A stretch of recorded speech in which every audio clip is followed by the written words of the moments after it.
Do the movie producers ask for original songs or like popular songs, or do you decide that? It's kind of collaborative. It depends on who you're working with. Every situation is different. If a producer kind of knows, has been through this a few times, they know the value of having something created, and they know that it's possible.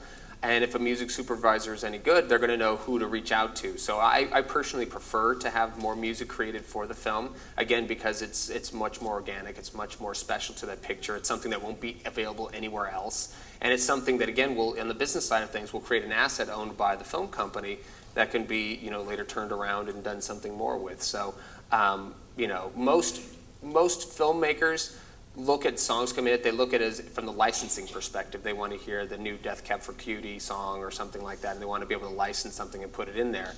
But, and we can always do that. We can always find stuff. It's a lot easier for us to do it that way just because it's already there. We don't have to worry about what it is. We just throw like 15 different songs we think match and get it up there. But I personally prefer to find songwriters that I really like and say, hey, here's an opportunity, here's a scene. Do you want to try and write something to this? And give it to maybe like 3 or 4 people to see if they want to try it and do it as like that, do something wholly original. Explain to us, Joel, though, take the example. I mean, obviously, if you're licensing something, somebody wrote it, someone already publishes it, someone owns the master tape, and you're paying for all.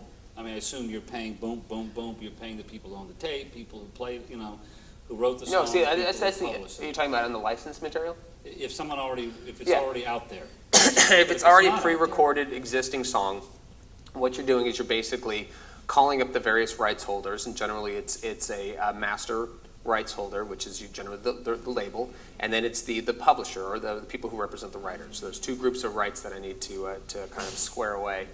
And basically what we're doing is we're paying. They've already paid for the creation of these songs. They own them for perpetuity, for however long, and so our job is to basically just to pay a fee for a non-exclusive license so that we can sync it up to our picture to the master owner and to the publisher.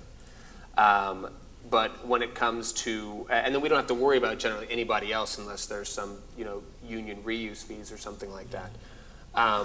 But when it comes to having a original song created, then you're suddenly responsible for studio time, you're responsible for musicians, you're responsible for paying the songwriter and potentially their publisher, you're responsible if this person has a label for getting their exclusivity released from it. It's a lot more work, but I think that the rewards are a lot greater too. Which paradigm do you think is more lucrative, the sort of Garden State, go find a band, put their music on a CD paradigm, or a Harry Potter original score paradigm? Which is more lucrative? Harry Potter _, you're talking about soundtrack albums. I gotta say, if you talk about return on investment, Harry Potter.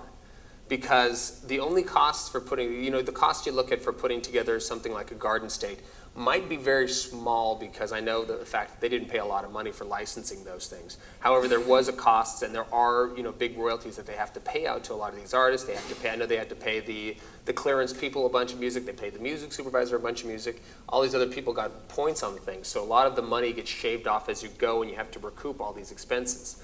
For the Harry Potter, the one thing I'm not really sure of is that because one of the reasons I like these score albums is because the assets are already there. You don't have to license anything additionally. You have already created this, and so you can just take the music and put on a soundtrack album.